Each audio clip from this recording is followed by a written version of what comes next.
Guardia Nacional. La figura del ejército fue creada para proteger las fronteras de un estado, la soberanía de una nación y sus ciudadanos de invasiones extranjeras. Entonces, podemos decir con seguridad que el ejército tiene una naturaleza bélica y no fue precisamente creado para repartir flores. El personal del ejército está entrenado para combatir y eliminar al enemigo. En tiempos de paz, claro que brindan apoyo a las autoridades civiles cuando existe una emergencia, aunque esto es únicamente de manera extraordinaria. Por otro lado, los cuerpos policíacos fueron creados para preservar el orden en la sociedad y, a diferencia de los militares, sus actos se encuentran limitados por protocolos de uso de fuerza y el respeto a los derechos humanos. Sin embargo, derivado de la corrupción de los cuerpos policíacos, así como de la clase política, Felipe Calderón decidió usar al ejército para combatir al narcotráfico durante su mandato, y esa fue la solución para los problemas de nadie. Calderón no fue capaz de hacer un buen diagnóstico de las capacidades del ejército y las fuerzas armadas, ni de crear una buena estrategia para su magnífica lucha contra el narco. Desde que nuestro querido ejército salió de los cuarteles tras la fallida guerra contra el narco, muchos especialistas, académicos y miembros de la sociedad civil han cuestionado la estrategia y plantean la necesidad y urgencia de cambiarla. Contra todo pronóstico, pues jamás están de acuerdo ni en el color del cielo, las críticas coinciden en que se debe sacar al ejército de las calles a través de una nueva estrategia que profesionalice a los cuerpos policíacos, ya que por el momento resulta imposible, pues no existen policías confiables. A 12 años de haber iniciado esta guerra contra el narco y de haber comenzado a utilizar al ejército en tareas de seguridad pública, lo único que se ha logrado es hacer más violento al narcotráfico y aumentar el número de muertos y desaparecidos. Desde su creación, la Constitución de 1917 otorga únicamente al Poder Civil facultades de seguridad pública, pero nuestros gobernantes han intentado cambiar esto durante 2 sexenios sin éxito, hasta el momento.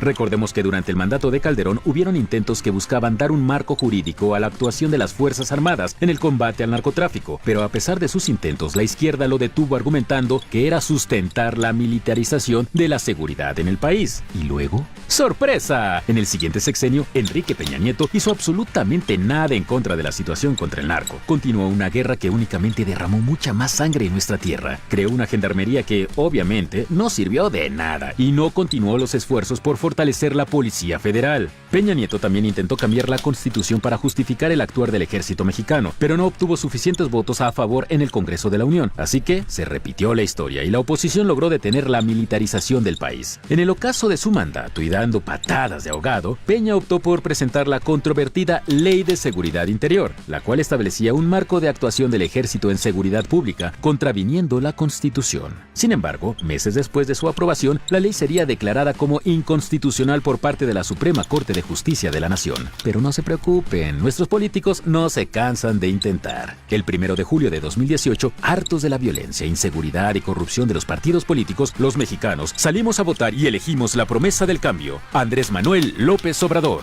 Desde mucho antes de su última campaña presidencial, Andrés Manuel fue crítico respecto a la participación de las Fuerzas Armadas en la seguridad pública, especialmente en la falta de estrategia de combate contra el narcotráfico. Desde el 1 de diciembre, en su primer día de mandato, el presidente de México ha sido empático con las víctimas de la violencia y ha emprendido una verdadera campaña a favor del derecho a la verdad y la memoria histórica respecto a sucesos como la matanza del 68 y Ayotzinapa, lo cual es un hecho sin precedentes que se debe reconocer y aplaudir por todo mexicano. Pero el hoy presidente, poseedor de una aplastante mayoría en el Congreso de la Unión, propuso no solo continuar con la estrategia de Calderón y Peña, sino constitucionalizarla a través de las reformas que dan cuerpo a la Guardia Nacional.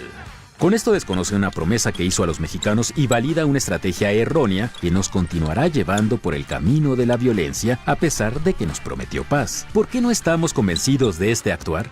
Primero porque formaliza la militarización del país con la creación de un cuerpo de policía militar con labores de seguridad pública, prevención y combate al delito en todo el territorio nacional. Aunque se ha señalado que tendrá un mando civil, este será únicamente administrativo. Los miembros de la Guardia, por supuesto, tendrán entrenamiento y carrera en la milicia, pero lo primordial es que tendrán fuero militar. Otra de las cosas que no nos deja tranquilos es que no respeta el principio federalista, es decir, puede actuar en cualquier estado de la República sin control del Congreso. Debemos de considerar que un país del tamaño de México no puede resolver un problema tan profundo y complejo sin tomar en cuenta las necesidades locales. La Guardia Nacional centraliza nuevamente en el gobierno federal la seguridad pública sin dar una estrategia real o solución para fortalecer los cuerpos policíacos federales y locales para eventualmente regresar a los miembros del ejército a sus cuarteles y ahí quedarse hasta que México necesite protección de un extraño enemigo o hasta que llegue otro presidente con fantásticas ideas. Pero estas no son todas nuestras preocupaciones. Algunas otras son que el presidente podrá desplegar a la Guardia Nacional sin contrapesos legislativos y de manera unilateral, invalidando a las policías locales y municipales. Incluso podría la Guardia investigar e intervenir en delitos del orden común y coadyuvar al Ministerio Público. Por otro lado, no se reconocería la jurisdicción de la Corte Penal Internacional para evitar nuestro pequeño problema de violaciones graves a los derechos humanos. Aún hay tiempo para pedirle a nuestras senadoras y senadores que se enmiende este proyecto que solo perpetúa una guerra sin sentido.